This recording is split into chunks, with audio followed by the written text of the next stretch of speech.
तो ये सेवा तत्व क्या है कि सिर भर जाऊं उचित असमारा, सब ते सेवक धर्म कठोरा। ऐसी ही गैया मैया की सेवा आज ये जो देनु गोपाल गौशाला, इसके मूल में भी एक ऐसा निष्ठावान गोभक्त है। आपके मन में जिज्ञासा होगी, जो संत प्रथम बार पधारे हैं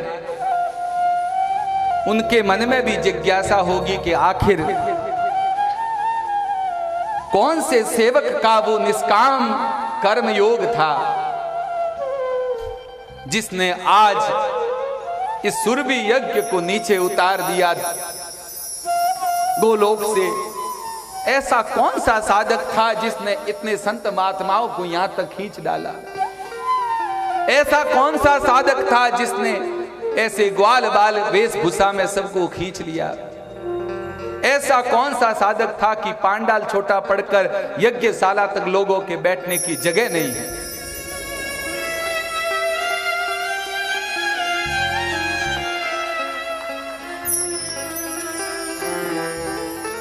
ऐसा कौन था?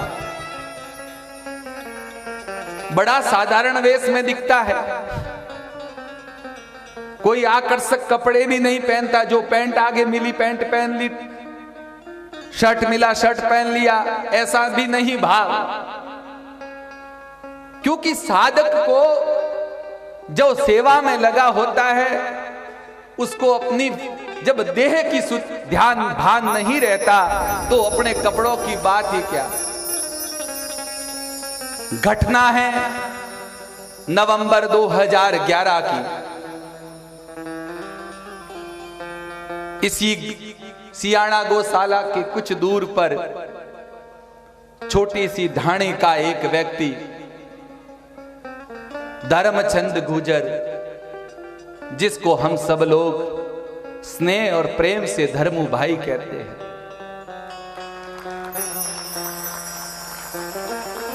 पिता के समकक्ष बैठे थे। उनके श्री चरणों में बैठकर पिता से बात कर रहे थे। पिताजी ने कहा, धर्मू कुछ बेटा ऐसी व्यवस्था कर कि अब मैं आगे का जीवन गो सेवा कर पाऊं। धर्मू भाई ने इस बात को बहुत सहज सुना और कोई गंभीरता से नहीं लिया। महीना बीतने से पहले पहले ठाकुर का विधान था कोई, और उनके पिताजी गोलोक पधार गए।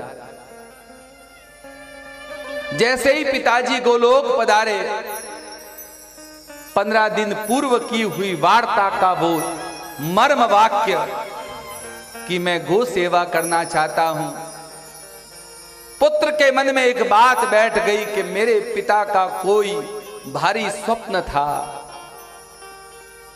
वो अधूरा रह गया। भगवान ने लीला की। उसी वक्त आईडाना में कथा चल रही थी। कथा से वो आ रहे थे।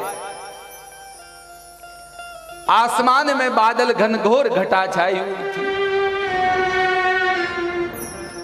सर्दी का मौसम था। बिजली कड़कड़ा रही थी और बाहर बैठा जो नंदी है छोटे से बछड़े के रूप में मूर्छा अवस्था में पड़ा था। धर्मू भाई के प्रथम कदम वहां पर रुक गए। कुछ आगे बढ़े उसको छोड़कर, लेकिन भीतर कोई तत्व था, उसने उनको वापस खींच लिया पीछे। उसको एक पिकअप गाड़ी में ले जाकर घर ले गए। जैसे ही घर ले गए, दूसरा दिन हुआ,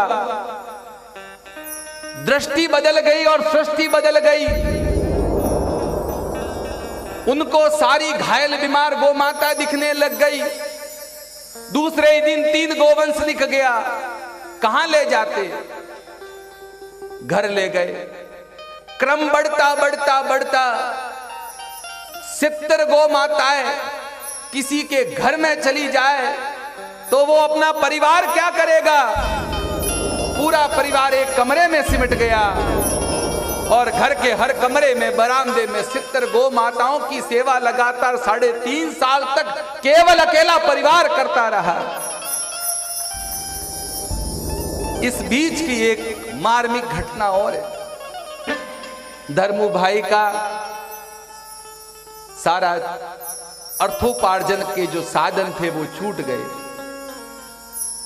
धर्मू भाई ने अपनी मां से कहा, मां, दिन में तो फुर्सत नहीं मिलती, मैं रात में कोई माइंस से कोई फेल्सफार अथवा कोई ऐसा है उसको भर के सुबह 6 बजे तक खाली करूंगा। धन्य है वो जगत जननी और वो धर्मू भाई की जननी जिसने अविरल रात को 2 बजे टिफिन बनाकर तैयार करके रखा। धर्मू भाई रात को 2 बजे टिफिन लेकर चल पड़ते अपने पेट के लिए, 6 बजे तक ट्रैक्टर चलाते। और उस पर बड़ी घटना थी कि सप्ताह में 4 से 5 दिन टिफिन जैसा जाता महाराज जी वैसा ही भरकर वापस आता। ये कहानी बहुत कम लोग जानते हैं क्योंकि स्थूल दृष्टि से दिखती भी नहीं है सेवा। 70 गौ माताओं का खर्च कोई समझ सकता है? बीमारी समेत 1.5 लाख से 2 लाख रुपया खर्च होता है। नींद भूल गए, डॉक्टर को बुलाया, कंपाउंडर को घर पर, ध्यान से देखते और देखते देखते सारी चिकित्सा सीखे। लेकिन जब कोई माता, गौ माता ऐसी बीमार आती तो आमेर से 400 किलोमीटर दूर सर्दी में पीछे गौ माता, उनको पता लगा कि नागौर में कोई ऐसे गंभीर ऑपरेशन करता है, अकेले मफलर बांध के, ठीक से ओढ़ने का भी नहीं, रात भर गैया को पीछे संकट न हो इसलिए 30 और 40 से ऊपर स्पीड नहीं करना, पूरी रात नागौर जाना, वो गौ माता देना और वहां बदले में 2 गौ माता देने, उनको लाना। नागौर तक प्रक्रम चलता रहा।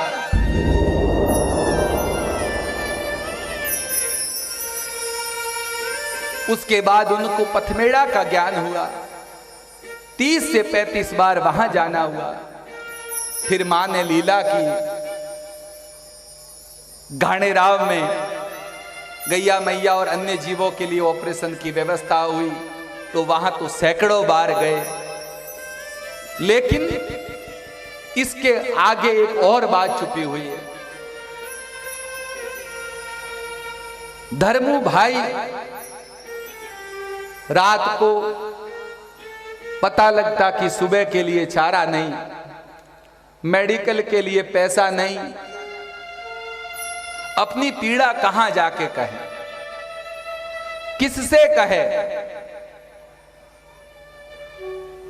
और कभी कभी तो धर्मू भाई के पास बैठने पर धर्मू भाई सहज ही कहते हैं कि वो शब्द भी नहीं जिससे प्रार्थना की जाए, कोई शास्त्रीय शब्द हो, लेकिन बस अंदर से हृदय रोता रहा और मैया को कहता कि मैया अब मैं तो तेरे चरणों में हूं, तेरे अलावा कौन सोचे मेरा। न मेरे शरीर सौष्ठव को देखकर, न मेरी पारिवारिक पृष्ठभूमि को देखकर, न मेरे कोई शास्त्रों के ज्ञान को देखकर मेरे पास आए। धर्मू भाई कहते हैं एक भी दिन ऐसा नहीं आया कि सुबह चारा समाप्त हुआ हो, सुबह दवाई समाप्त हुई हो और शाम होते होते ठाकुर ने व्यवस्था न की हो।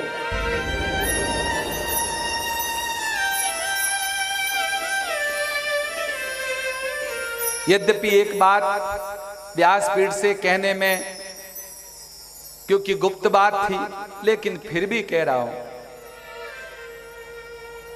धर्मू भाई एक बार जब दास को मिलने आमेट आते रहे, तब हमारे निकट बैठे हुए सोनू भैया ने एक तथ्य को उद्घाटित किया कि अभी अभी केलवा की तरफ एक गैया मैया घायल हुई, सुनना ध्यान से। तो धर्मू भाई ने अपनी एम्बुलेंस में कितने रुपए का डीजल भरवाया, क्योंकि उनके पास अंतिम मुद्रा 40 रुपए ही थी कि 40 रुपए का डीजल डलवा कर गौ माता को लेने गए।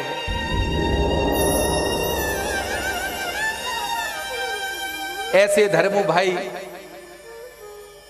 उन्होंने कोई इच्छा भी व्यक्त नहीं की कि ऐसा कार्यक्रम किया जाए, लेकिन मां की अहेतु की कृपा थी।